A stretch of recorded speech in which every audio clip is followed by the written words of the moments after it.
Good afternoon to everybody. It's a great pleasure to welcome today Professor Fabio Maltoni from the University of Bologna and Louvain. Fabio Maltoni is one of the leading worldwide experts on particle physics phenomenology, and in particular he made seminal contribution in high-precision collider physics, both within the so-called standard model of particle physics and also extensions of it. He's a senior author of the MadGraph suite, that is a widely used Monte Carlo platform to the study of automatic predictions at colliders. And since 2019, he has assumed very important responsibilities in future collider studies, in particular at CERN and in the European Physics Society. One of the most important contributions in particle physics of Fabio has been certainly the fact that he contributed very significantly to bringing together theorists and experimentalists. Out of his several seminal contributions in particle physics, he is quite recently interested in questions related to quantum information applied to fundamental interactions. And in particular today, he will discuss questions that are related to the observation of the entanglement in the spin of top-on-top quark pairs at the LHC, which is the highest energy accelerator so far built in the world. Okay, please, Fabio. Thank you very much. Sorry, just a brief reminder for our PhD students of the 40 cycle that are recommended to register their attendance reading the QR code that will be shown at the end of the seminar. Please remember it. Okay? Thanks a lot. Thank you. Thank you, Paride, for the invitation. I'm really glad to be here in Padova today. I've been last time a long time ago, more than 10 years ago. I enjoyed it so much. Coming back is great.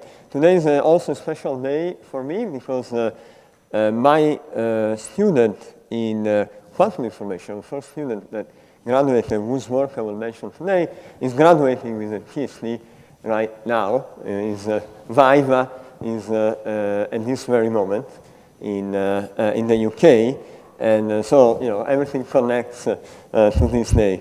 So as Pardi was saying, this talk is, you will see, is very light. The idea is really to give you a gist of what is going on with this idea of connecting quantum information as a tool to study fundamental interactions.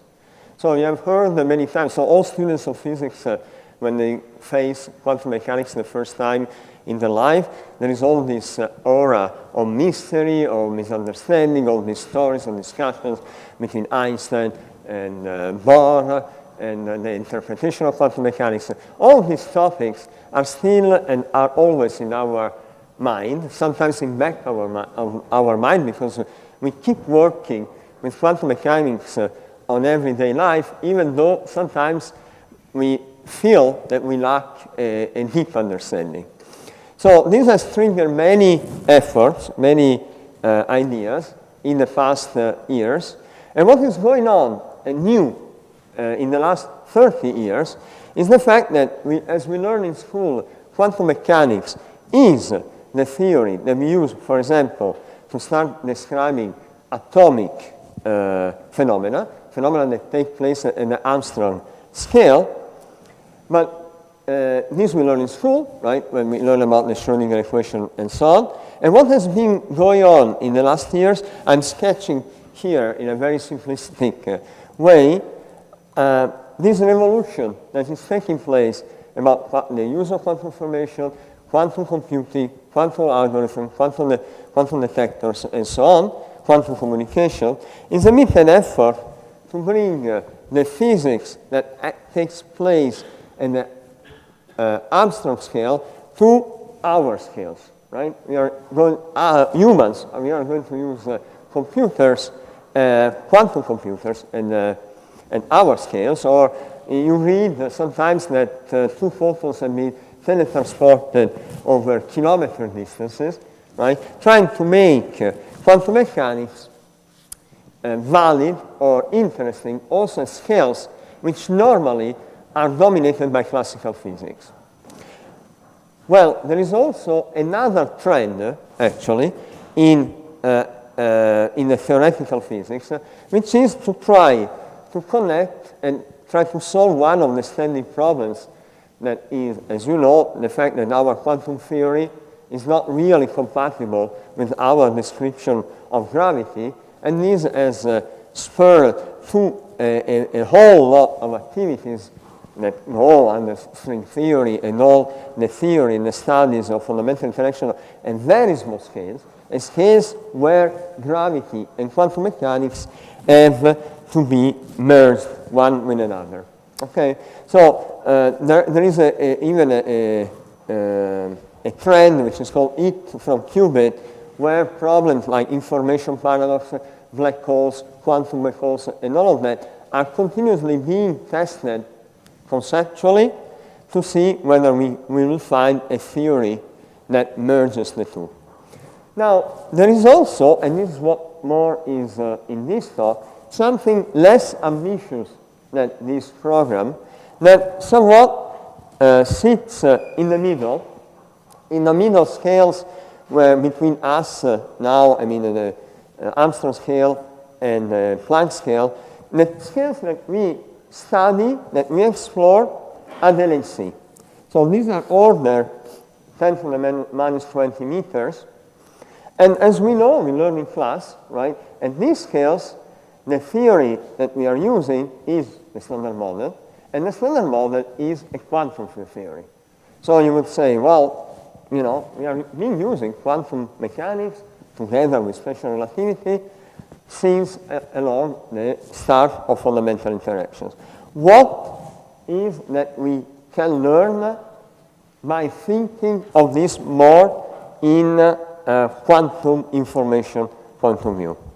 Well, the question has been posed already in the past. There are examples of studies of quantum observable, as I call them. So, you know, fundamental question in quantum mechanics, like the oscillation of B mesons, which is a quantum effect also, or the possibility of checking Bell inequalities in the decay of a upsilon into BB bar. These BB bar which decay from the upsilon are correlated quantistically, and therefore you can tell what the quantum state is, and you have observable that people have devised to check the Bell inequalities. I will come back to that because we will talk about this. However, these experiments and this question have been asked at the energy typical of these, of B mesons, which is order of 5 GeV.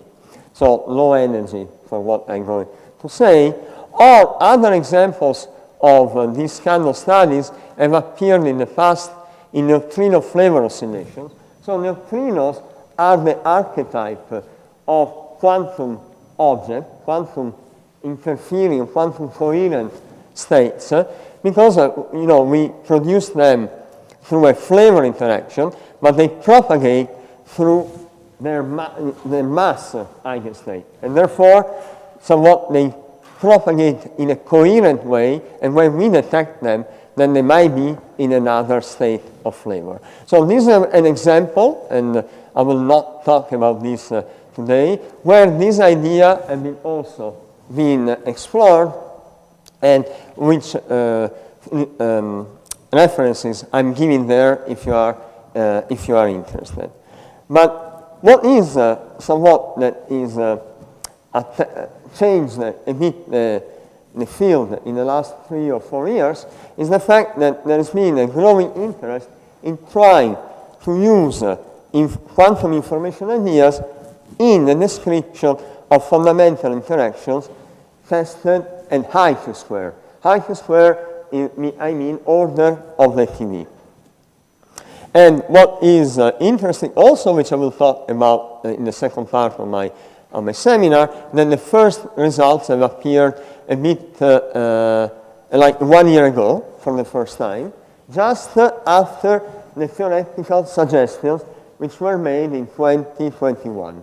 So, you know, for young people, when you enter the field of collider physics, the feeling is, well, a lot is already going, maybe there is nothing new for me to do. Well, actually, this is a proof of the opposite. The first paper suggesting this measurement got out in 21, and the first measurement, and if you know a collider's measurement takes a long time, came up just after 2 years. So the experimentalists, our colleagues at CERN, picked up on this really quickly and produced the results that I will discuss in a moment.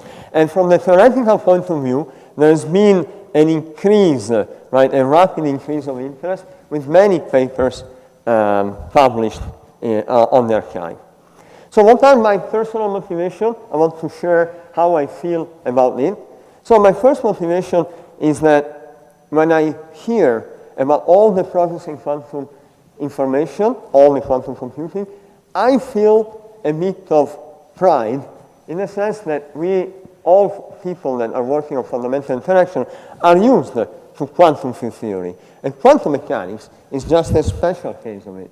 So we are all used, and we don't even realize it, actually, in everyday life, maybe, that we are always using quantum mechanics. Another point which attracted my interest is that I didn't know anything about quantum information, really, apart from what you read in the scientific magazines. And then discovered that in the last 30 years, there has been a tremendous effort in number of theorems, results, theoretical and experimental development, which somewhat have not percolated in our field, in the field of high energy physics. So what all this work mean in our field? And vice versa, what is also, from my point of view, right, if you look at quantum computers or whatever we are doing now with quantum, it deals with proton, electron, and gamma. There is nothing else in this energy. But in the standard model, we have much more richness, both of interaction. We don't only have QED. We have QCD, electroweak theory, non-abelian gauge theories. We have a plethora of interactions whose quantum properties, in the sense that I'm going to speak about, have not been explored. So is there anything that we can learn from our understanding of particle physics that can be transmitted into QI?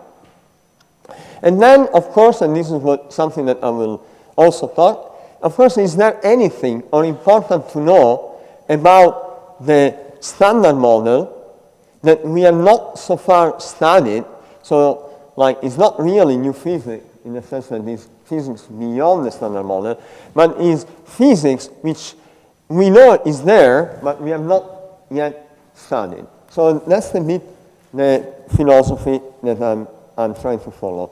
So the program of this colloquium is very ambitious and is targeted to master and even students of a third year. So since I personally didn't know anything about QI before I started, I assume that maybe some of you don't know either, and I'm giving you a 10 minutes crash course on quantum information. So who has done quantum information concept in their quantum mechanics course? Okay, good. So we are doing fine. This will not be wasted completely, apart from you. And then I will talk about PT bar, and then I will give you an example of an application on the search for new physics. So I'm covering a very small part of what has been produced in the last years. There is a review. There is more information that you can get. So basics. Stay with me. This is a roller coaster, and we will revise quantum mechanics in 10 minutes. Ready? So we go. So what we learn in school is that a state in atomic state is described by a wave function. And the wave function satisfies all these nice properties. It satisfies the Schrödinger equation. I can get an expectation value of an operator by averaging on the taking the expectation value on this state, and that states are normalized. So if I have a pure state, that's the formalism I'm using. Now, there is another way of thinking about it, and this is more general, and in fact, we will need it, right? And this is called density matrix. So the density matrix is normally introduced in a course saying that you might have not one pure state, but an ensemble of pure states, which are a statistical ensemble. So the pure state, so the states don't interfere among themselves, and they are weighted by a probability. So this rho is the sum of states which don't interfere in each other. So you see that somewhat they don't interfere because this quantity here is independent of the overall phase of the wave function here, right? Because there is a e to the I here and e to the minus I here. So this object does not depend on the overall phases. And then you see that it's somewhat a classical combination of quantum states. So if you rewrite quantum mechanics in this way, it's very easy because you can include pure states, saying there is only one of them, and then you rewrite the equation as you had before in a slightly other way. You say that the rho is a trace 1, then you can get an expectation value tracing an operator with rho. There is a Schrödinger equation.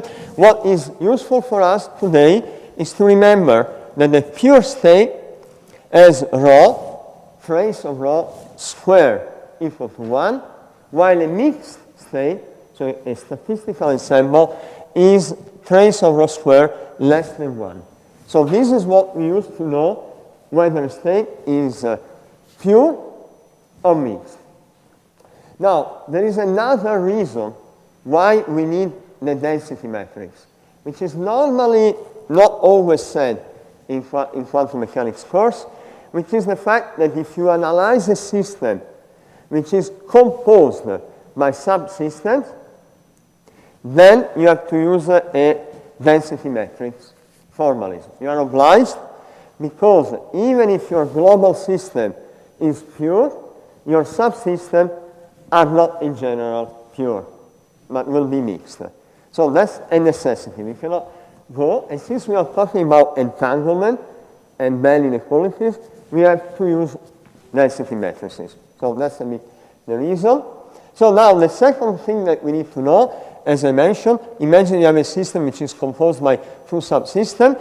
This can be in a pure state, meaning this is the direct product of the wave function of each one, or in a generic state, which is still pure, but is the sum of different composition, different direct product, and then you can generalize it to separable state.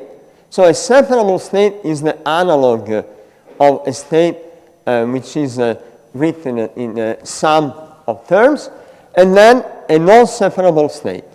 So now that's the first definition that we need today, is that non-separable states are called entangled.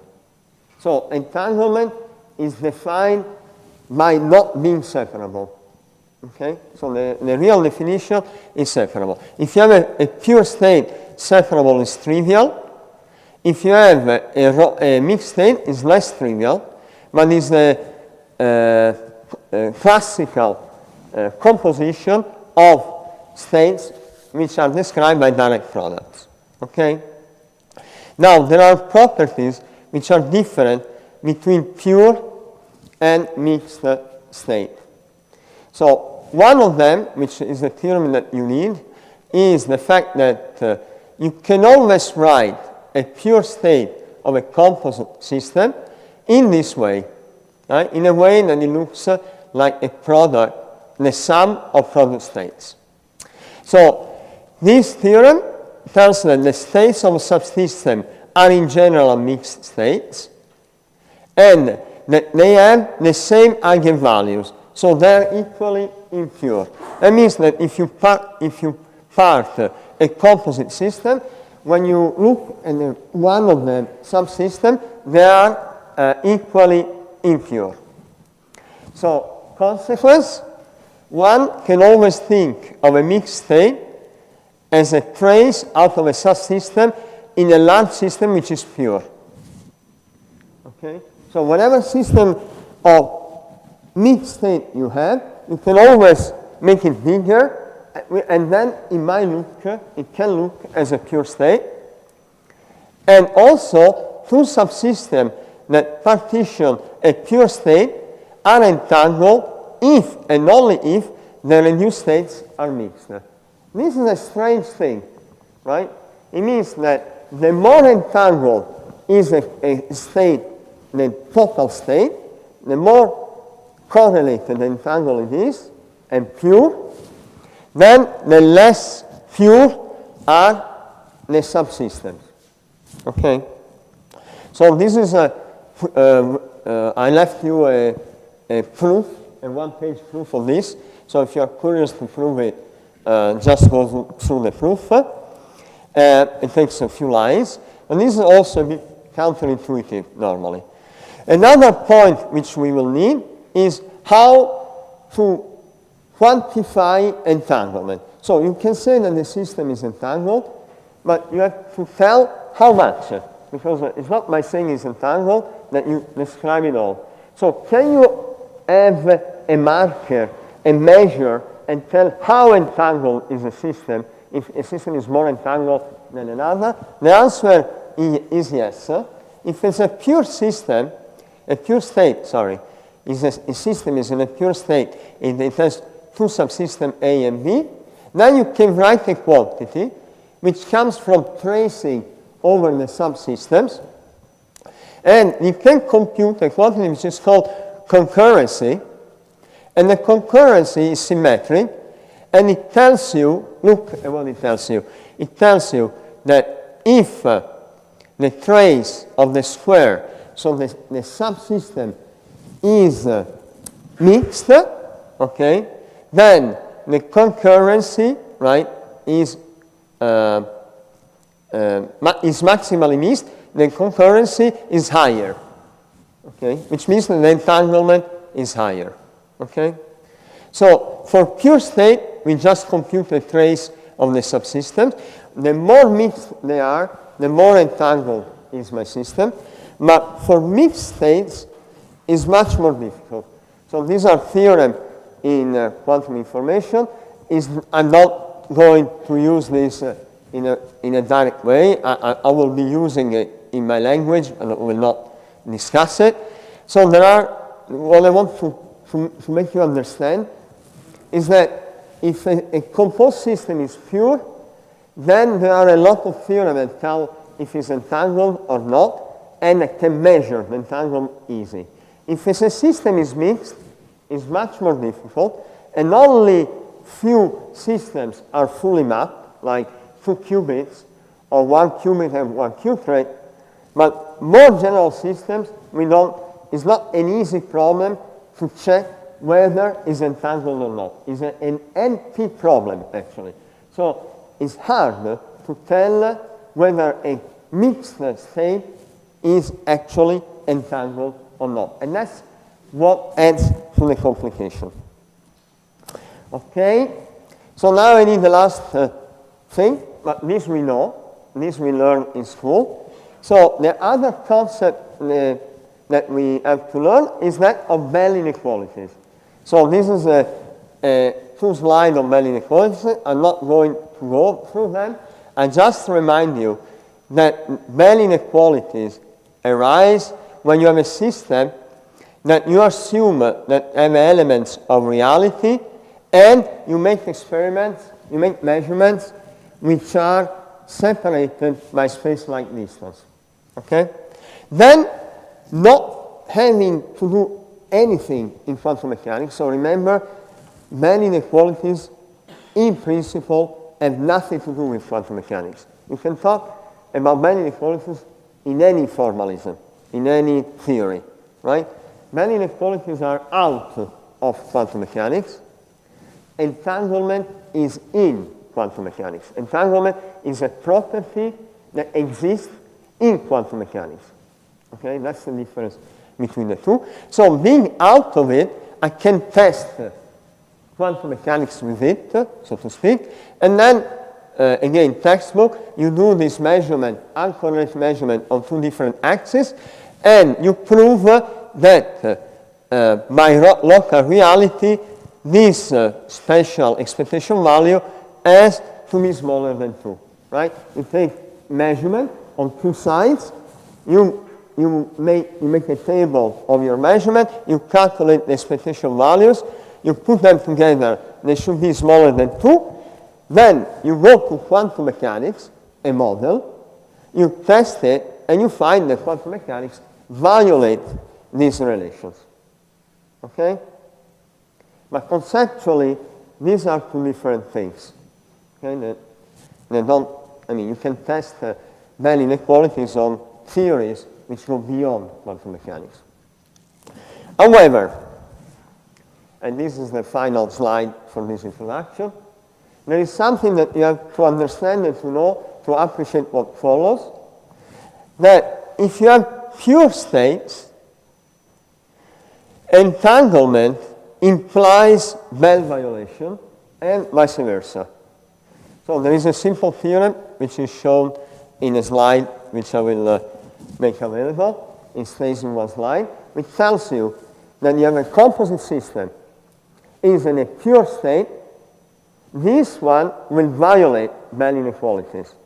You find an orientation of the axis, you can always violate Bell inequalities. So for pure states, Bell violation and entanglement in quantum mechanics is equivalent. But for mixed states, which is the normal thing that happens when you do any experiment, this is not true. So there is a range of measures that you can use to actually grade the level of correlation in a system that is either weaker than entanglement or stronger than entanglement, but not yet Bell violating. So if a mixed state is violating Bell inequalities, that means that it's maximally close to maximally entangled. Okay? There is a lot of quantum correlation to be able to violate Bell inequalities. Okay? So, in other words, staying within quantum mechanics, there is a reason of testing Bell violation because you are measuring somewhat higher and higher level of quantum correlation, which is higher than normal entanglement. It's a subset of entanglement. Okay? Very good. So now, given that you know everything now that we need about quantum information, we are going to apply this to a process, to a system that we know people working at Collider know very well. Actually, some of the people sitting here discovered even the top quark, which is the heaviest of all our quarks. So what I'm going to tell you about now is the story of how we measure quantum correlation in a TT-bar system. In a system where instead of having 2 photons, for example, and then measuring the polarization, I have 2 tops, and then I will measure their polarization at LHC. So why the top? So now I'm switching here. I'm going to high energy physics. Okay, I'm going to the object we are used to live in high energy physics at colliders. So LHC produces billions of tops, right? So we have many pairs of tops, and every time we produce, most of the time, we produce them in pairs. So we produce a top and anti-top, which fly away. Then the top decays after a while, but it actually is a special quark, is the only quark that decays before hadronizing. So it decays before its spin is shattered by strong interaction. So its spin, when it's produced, is left intact when it starts decaying. It's not mixed up. Okay? It's not disturbed by strong interaction. And then something magical happens, then the top decays electroweak. This you learn in the standard model class. But the funky thing about top and the weak interaction, which I'm not going to explain, so you take it for granted, is that the lepton, so it decays to a bottom, lepton, and a neutrino. But what's interesting is that the lepton here, going out, is actually correlated to the direction of the spin. So by knowing where the lepton goes, on a statistical basis, I know where the spin of the top was pointing. This is the only case that we know in this energy, right? For the bottom, it doesn't really happen, and for all our quarks, it doesn't happen either. Okay? For the muon, would happen, but the muon has two neutrinos, and the correlation is very weak. Okay? So this is very special. So up here, right, we don't measure spin normally at LHC because we don't have polarimeter at LHC, and the top decays inside the beam pipe. So there's no way we can see the spin of the top directly. But since we measure this guy, we know where the spin was correlated. It's not in the same direction. It's correlated 100% with the original direction. Okay, that's what I mean. Okay, so the charged lepton, we say, is a proxy for the spin. Well, we are in a very lucky, unique situation. It turns out that the spin on the top is there, and I can actually access it by looking where the lepton goes. So the lepton is playing the role of the spin analyzer, the Nefel-Gerlach experiment in spin physics. So this is a sketch. The protons arrive, the tops fly away in their center of mass system. I'm plotting this in the center of mass system. And then each of the top decay. So now we have a few formulas. I'm not going to describe them. They are there for reference. But I want you to imagine, right, this to be a kind of Alice and Bob Bell experiment, okay, where I measure the spin through the leptons. This is an analogy that you can keep in mind. And then you go on, and now you use all this formalism that I've been describing, the raw matrix for a 2-qubit system. By measuring the spin projection, you build a correlation matrix. And then you calculate, and you find that this correlation matrix can be measured experimentally by measuring the cosinus of these angles in special reference frame. So this is all the technology that I'm using. But then I can also, by computing the correlation, I can also compute the concurrency. I compute one quantity out of this matrix that tells me that if this number is less than 1/3, the system is entangled. Okay? So I can check the entanglement of the two tops, and the tops are a spin 1/2. So you have three configurations: spin 1, up, up, up, down, and down, down, and a singlet, right? That's what we learn in school. It's either spin 1 or spin 0. You have 4 combinations. And when D, right, is maximal, then these spins are maximally entangled. I have Bell states for them.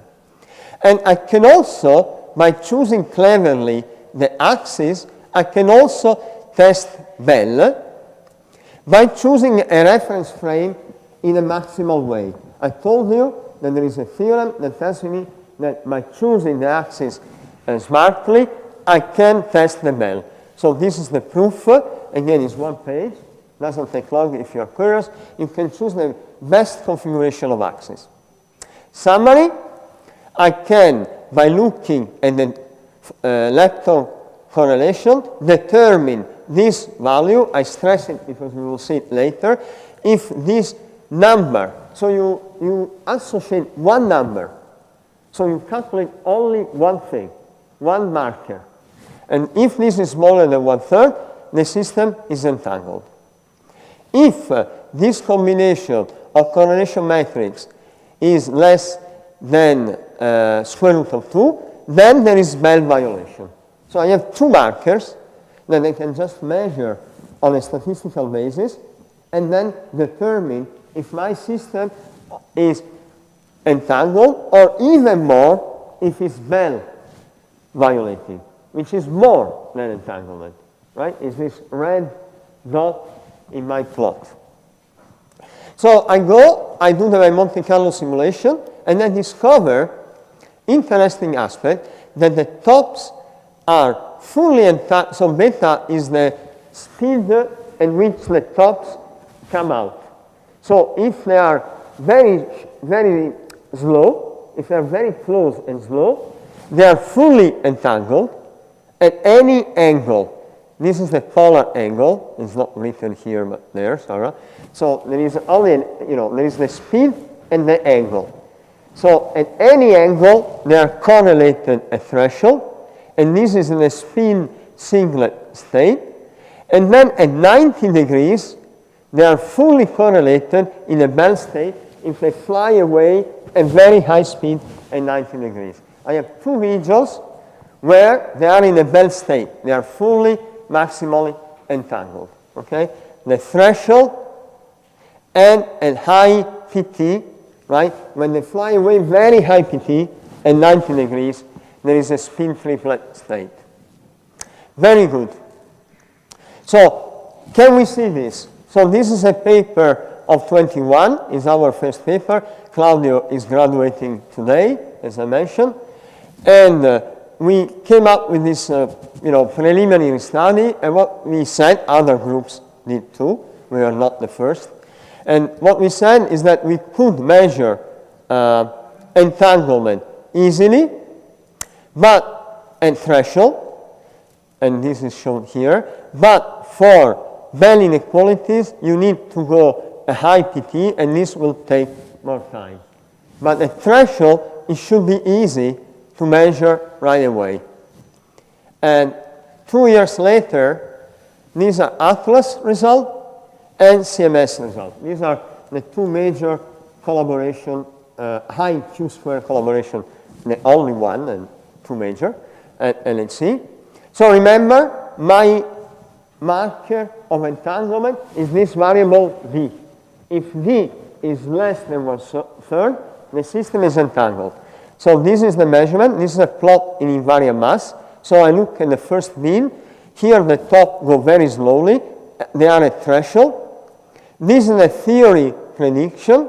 This is 1/3 minus, and this is the measurement. The tops are entangled. CMS, they like the plot in another way. So they have D on the x-axis. D is measured, the orange one, less than 1/3, okay? And notice, this will be important in 5 minutes from now. Actually, the experiments, they both see more entanglement than expected. This blue line is the expected entanglement, and these points are the expected entanglement. And they see more, both of them. The tops are more entangled, slightly more, within uncertainties which are not shown here. But, so they're not very different, but they're slightly more entangled than what we were predicting from our best Monte Carlo and LHC. Keep this in mind. So Bell inequalities, as I said, much more challenging. This is a bit for the future. Okay, so now, what do we, so this is just to show that people have looked also in the other colors, right, in the other level of checking different grading of correlations. So now, you would say, and many people said, so what? Okay, right? Because, we are using quantum field theory since we are babies, okay? And we make a prediction out of quantum field theory. We measure it, and we find what we expected. So why you are so excited about it, right? After all, you are using quantum mechanics to do something which you expect to be there. So why? Well, so this depends on the speaker now, of people doing this. My personal take is that what I hope is that this quantum observable might give another handle on our understanding of fundamental interaction, which we might not have thought of so far. I'm not personally interested in testing quantum mechanics.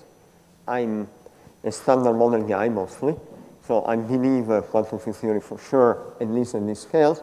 I have no reason to think it will fail, but other people are exploring this too. Very interesting studies.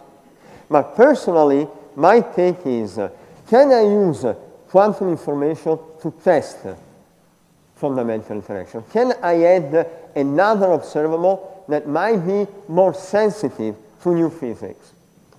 Okay, so what we tried is say, okay, let's take two ways we go after new physics. One is through resonance searches, this one, and the other one is by checking that the interaction between the particles that we know of are actually the same as predicted by the standard model. So these two methods are complementary. One is called effective field theory, and then other one is called search for new resonances. So let me explain in a nutshell.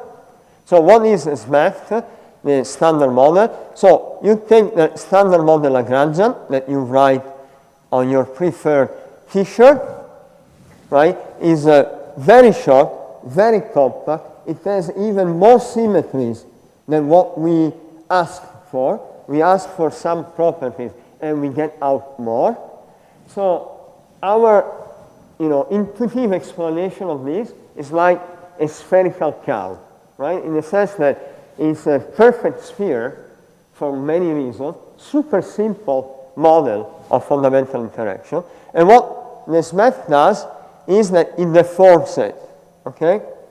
So it deforms it in looking actually and looking it closer. So imagine you look at one of these animals from very far.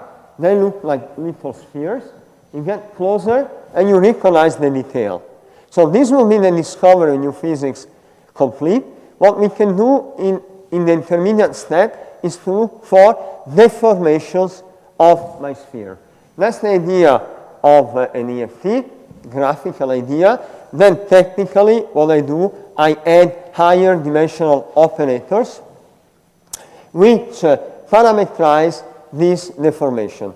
Here there is a typo, but okay. Okay, so what we did, we added all possible deformations which you can enumerate in any given dimension in TP bar production, and we checked how they would change the pattern of entanglement. So this is a ratio between the entanglement in the new theory divided by the entanglement in the standard model. And you see that close to the boundaries, where this region is not entangled, this region is entangled, and across the boundaries, the differences are maximal. So what we learn is that when there is a transition in the system from entangled to not, the effects on new physics are maximal. And what this study has proven also is that if you only use normal LHC observable to study one of these operators, this is the chromo dipole for the top, you can actually add further constraints, right? You can add, we say, so in this business, there are so-called flat direction. I mean, there are operators which we cannot probe, but by adding this observable, we break this with this flat direction. So this adds new sensitivity to these studies. That's interesting. We actually found, I didn't write it here, that there is something interesting going on when states are maximally entangled. So if you have a state which is maximal entangled and you add new physics, it doesn't change, which is also interesting. It says that somewhat a maximal entangled system is protected by the addition of some of these new operators. Their effect cancels in these regions with something which we don't understand yet. And that's the reason why we didn't write it explicitly. So there are structure and patterns that arise which we somewhat don't fully understand, but are very suggestive. So what about now looking for new particles? This is a usual way, right, when we look new physics and LHC. So now imagine that the tops actually are produced through a scalar before going, the gluons, before going to the top, go through a scalar, a new Higgs boson, or a new V boson, for example. Or, for example, there are stops that are very close in mass to the top, and then I don't detect neutralinos that come out of them. So basically, I only see two tops, but they're actually coming from two stops. These are very much studied scenario of new physics at LHC. So the question is, now, do these tops in the end have a different quantum correlation than the standard model tops? Okay? And if they do, then we can use this different correlation as an observable to test whether there is new physics or not. So we did this study. So these are sensitivity plots. They're a bit difficult to read the first time you see them. But basically, here is the mass. And this is the limit on new physics. So the lower is this line. The highest is your sensitivity. Okay? So now, black lines is the classical observable, the usual observable. The colored lines are all the possible quantum observable that I can write. Okay? This is for a Z prime, and this is for the SUSY case. And then I ask you, do I gain something by adding observable, quantum observable? And you see, right, that all the sensitivity of quantum is above the normal observable. So the answer is no. Okay? We tried, it doesn't work here. Because the normal searches are more sensitive than the quantum observable. Of course, if you add them, you always gain. It's a very rough thing. You can always improve. But it doesn't seem to be competitive. Here, things a bit better, right? This blue line is as sensitive as the black, but there is no, there is no clear indication that quantum helps. Then we went to scalars, and now you see that this is D1, which is D, actually. This is the D of before, that is way better than the normal thin, normal observable, which is a look for a bright Wigner on the background. This is way better.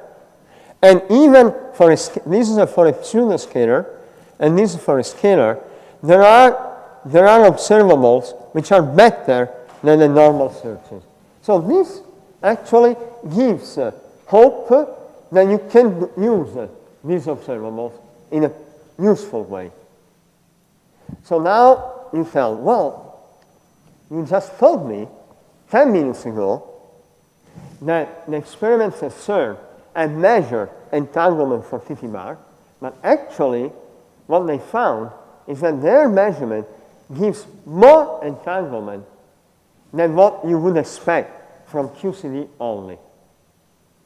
Is not by chance that something like this is going on? So let's go back to our TT bar and take this indication seriously. Okay? Let's play the game. They are not really significant by themselves, but imagine you combine them, which is not done here, and you think they are real. What would tell us? Well, they would tell us that there is something in this invariant mass bin. Okay, so a resonance, if I have a resonance here at 370 GeV, right, it would go in this bin, okay, and you see that out of this bin the theory prediction agree, but not here. So you wonder, and then you say, is there something in the first bin that we forgot in our simulation? And if we didn't forget it, maybe it's new physics. And the answer is there that we forgot? Or we didn't forget, of course, we knew was there, but let's say that is not in our simulation. And the answer, believe it or not, is yes. Okay? And we knew this already since the 80s, but we didn't think about it. Okay? And the reason we didn't think about it is because Toponium is not really a bound state as a upsilon or the jet psi. We knew there was an enhancement of the cross-section right there, but the tops we also knew, and this you can check yourself by doing a simple calculation, that the top, so the top anti-top are very close, are in a color singlet state. And if you remember your class of quantum field theory, if in QCD, if a top and anti-top are in a color singlet state, they attract each other. So they are flying very slowly, and then they exchange a gluon, and they get closer. And then they would form a bound state if the top would not decay right away. Okay? The top, however, decays right away. So the two top get closer, but then one of them decays, and the state is gone. However, the cross-section measurement still feels this, because instead of flying away, they are attracted in the first beam. So I have more tops in the first beam than I should have had, and these tops are in a spin singlet state. They are a pseudoscalar, because if you work it out, a particle and antiparticle massive in a threshold, they must be in a pseudoscalar state.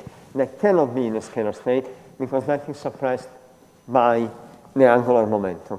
So you compute, this was actually the topic of a bachelor thesis of one of my students for his bachelor 2 years ago. I asked him to compute the spectrum, and you find out, right, that people have thought about this more than 10 years ago, but they found a very small enhancement, right? So the color singlet channel has an enhancement here, which looks like a resonance. The color octet doesn't, because the color octet state is repulsive. So I have an enhancement, and this enhancement is a pseudoscalar state. So now we went back, we added the QCD prediction of a pseudoscalar state into the Monte Carlo, okay? And we know everything about this, because it's perturbative. So we can calculate the cross-section, we can calculate what is the splitting, where is the peak of the Toponium. It's QCD 101, okay? So we know the width is twice the width of the top, because it's the top that decays, so its lifetime is half of the lifetime of the top. And its position, we know. So we put a simple model in our QCD prediction, then we gave it to the experimentalists. We means the community of theorists working on this, not me personally. And then me personally produced this plot where we compared the D between a prediction with no Toponium and a prediction with Toponium. And you see that the enhancement is sizable, on V. It's really impressive how big is the difference on this marker of entanglement. And then what our experimental friends have done, they took their simulation without Toponium and they added Toponium. So now you say, well, the shift is very small, but the shift actually somewhat, again, goes in the right direction by the right amount. There is no tuning, okay? So this is an absolute kind of prediction given the uncertainties that we are facing now. So we cannot call it an observation or an evidence. So I call it tantalizing indication of new standard model physics. So in standard model is something that we knew somewhat was going to be there, but we never thought we would have seen it if it was not for this quantum observable effort. Actually, we would not have looked at it. Okay. So for me, this is a great result. So this access is also seen in an independent search by CMS. And therefore, somewhat, it looks, so for me, is it's not the conclusion, it's the start, but it's the proof that adding quantum information observable to our usual way of looking at physics and LHC has actually given and bear already fruits. So I conclude, there are new directions in this field coming every day. There are measurements of entanglement in X decays, in single top, in W, and so on. There are many papers out which I didn't talk about. And then if you are more a theory-oriented person, there is a number of questions that people are asking now about the relation by quantum information and fundamental physics. Some of them are really deep questions. Two of them, for example, one recent study is about looking at decoherence in X to WW. Another very interesting one is using entanglement as an organizational principle. Instead of using minimal action to tell what is the solution of the classical equation, you use entanglement to select interaction. And there is a recent paper by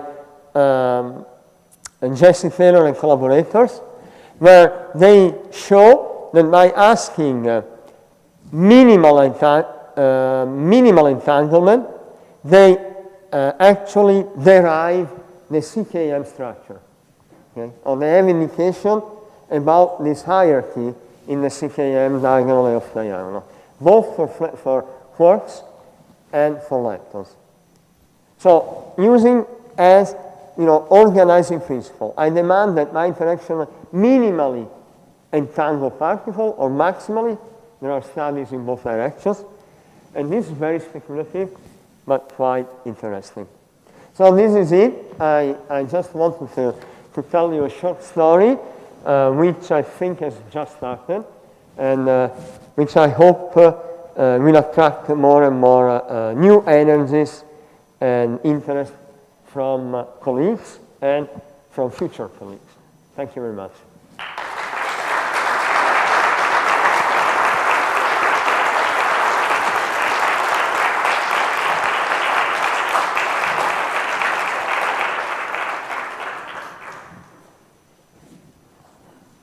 Thank you very much, Fabio, for your very nice and comprehensive talk, and also insightful one. So, are there questions or comments? Yes. Thank you for this very nice presentation. When you have shown these nice results of the TT-bar entanglement by both Atlas and CMS, you have shown that the prediction versus the measurement versus the prediction of the next to little order plus parton shower. Do you expect that the next leading order prediction would modify significantly this? Because we are really on the threshold of the TT bar production. Yeah, thanks for your question. So this is being checked now. So we have next to order a leading order prediction plus electron V for stable tops in the at particle level with the spin correlations in the decay, and these we know that are not greatly, so the QCD corrections don't greatly change the spin correlation pattern in the top decays. This has been calculated already and checked. Okay. However, what we really need to check in this mean is the fact that if I use the TT bar on-shell computation, of course, you know, there is zero cross-section threshold because in my computation the top cannot be off-shell. While if you look, for example, at this prediction here, when we need the prediction, we go below the TT bar. So we need the DD4L computation. So we need the full 2 to 6 NLO computation, which exists, and we are running now, and people are running now, to check whether this prediction, which was done in leading order, is stable under radiative correction. However, this we don't have a next leading order prediction, a level. So we are in the process of testing the NLO plus parton shower. The code is called DB4L. It exists since a few years in this region on the phase space. But since we have this computation on shell, we don't expect big effects. But this is something that we are checking. Thank you for your question. Insightful question.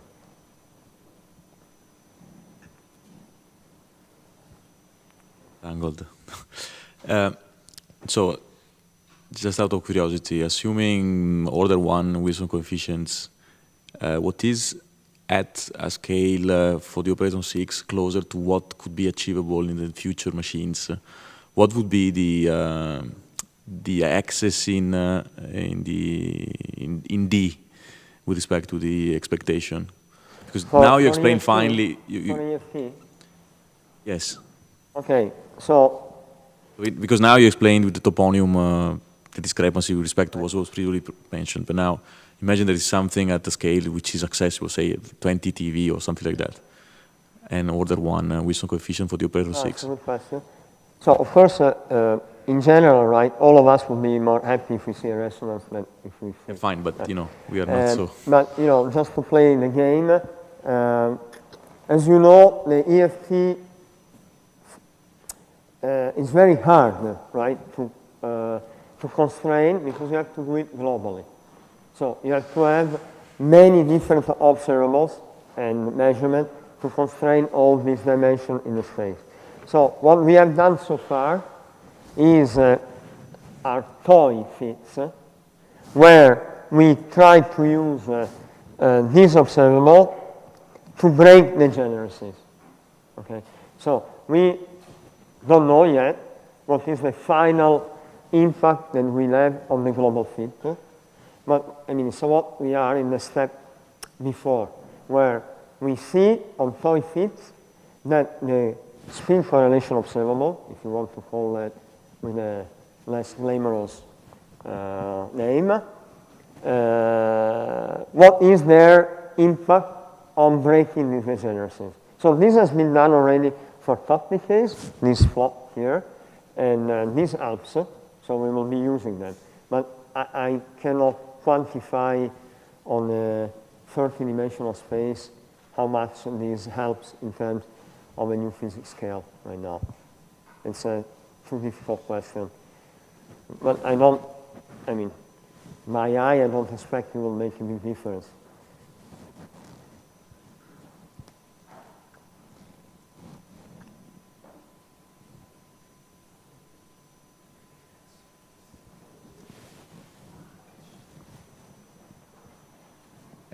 Yes, just a question plus a curiosity. Now, the question, at some point, I did not understand, you mentioned the fact that having a maximally entangled case, even if you add new physics, you do not see any change. I found it rather peculiar. I mean, why should the case of maximally entanglement lead to the fact that there is no change at all, you said, even if I add any kind of we add the new usual physics? set of operators close to threshold, and they didn't make any difference. I believe that I don't know if it's deep or not. So for me, right now is an open point, right? It could be. So there are theorems already in low energy heavy quark effectiveness theory. So a low energy theorem, and also for hadronic physics, that I found a relation between entanglement and the number of symmetries in a system. Okay, so if you are in a system which has more symmetries, right, then entanglement is I think is minimized actually. It goes the other way around. I get confused because there are papers going in both directions. But there is a relation between the maximal entanglement you can get and the number of symmetries in the system. So now in a situation like a threshold, which is a singular point in your phase space, the TT bar are maximally in a symmetric maximal state. I mean, you cannot do almost anything to this state. And therefore, I think it's because of this that you cannot even deform it with dimension 6 operator. It's not true with dimension 8. So it's not true for the squares, but the interferences are 0. Up to dimension 6. Up to dimension 6. It's not true for any. No, then the curiosity, but you mentioned just in the last, almost the last slide that you could see even some effect of a CKM mixing, which is curious. No, I was wondering, how about CP violation? The fact that there is a phase can produce some effect in your results?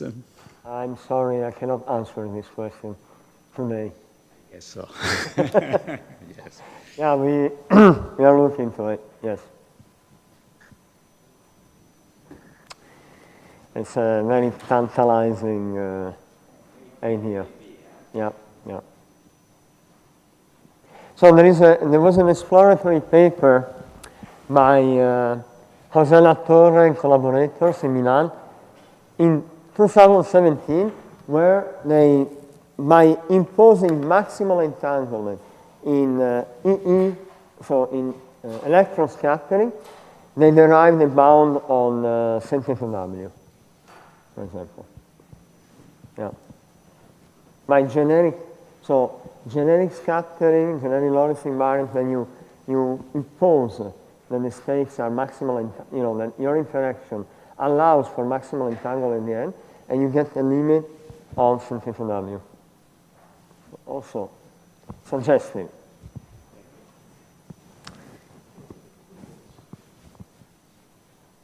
I have a curiosity. I mean, probably it's a rather stupid question, but just. Could it be that QCD confinement could be seen as a kind of maximally entangled system, so that it's a kind of, that you have an evolution of your system that tend to the minimum that correspond to maximally entangled system? Could it be? Yes, I mean there you have a change of number of symmetries, right, in the phase, but also in the number of symmetries. So that was a bit the spirit in which this paper I was mentioning by, sorry, I forget the name now, famous, anyway, it's a famous flavor physicist, was alluding to. So this model I was telling about this relation is done in this spirit that you're saying. So the answer is maybe yes, maybe yes.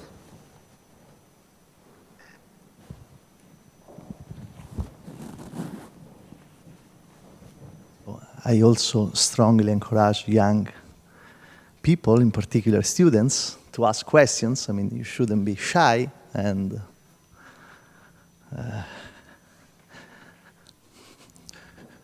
to give you some momentum, I mean, the famous sentence is that there is never a stupid question, there are only stupid answers. So please, no, okay. Which is not the case of today, for sure, but no pressure. No pressure.